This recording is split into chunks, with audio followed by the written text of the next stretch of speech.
எப்பவும் சளி பிடிச்சிட்டே இருக்கிற மாதிரி இருக்கிறது, ஆஃப் அண்ட் கோல்டு. அதாவதுங்க, சீசன்ஸ் மாறினாலும் சளி பிடிக்குது, சாதாரணமாக ஒரு டஸ்ட்டில் இருந்தாலும் சளி பிடிச்சிக்குது. ரொம்ப அந்த சளி எப்பவுமே இருந்துகிட்டே இருக்கிற மாதிரி இருக்கிறது, சளி தொந்தரவு அதிகமாக இருக்கிறது. இந்த சிரமத்தில் நீங்கள் இருக்கீங்களா? அப்போ கண்டிப்பாக இந்த பதிவு உங்களுக்கான.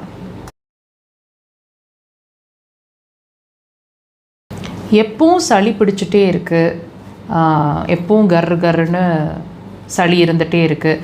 நைட்டில் தூங்கும்போது பூனை கத்துற மாதிரி சவுண்டு வருது.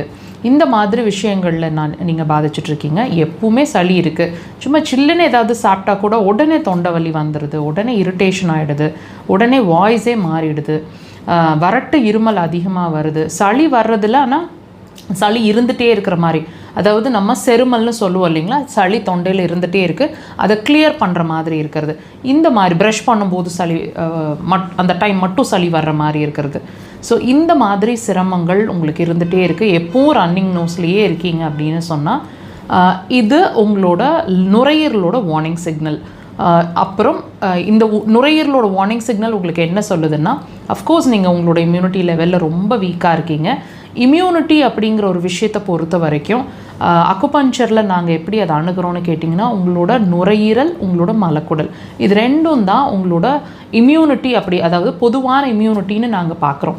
ஸோ இந்த ரெண்டு ஆர்கன் பாதித்தா மட்டும்தான், அதாவது எனர்ஜி லெவலில் பாதிச்சிட்ருக்கு அப்படின்னா மட்டும்தான் உங்களோட இந்த பிரச்சனை அடிக்கடி உங்களை பாதிச்சுட்டே இருக்கிற மாதிரியும் ரொம்ப தொந்தரவு கொடுக்குற மாதிரியும் நீங்கள் ஃபீல் பண்ணுவீங்க. இப்போ இதை எப்படி செக் பண்ணிக்கலாம்?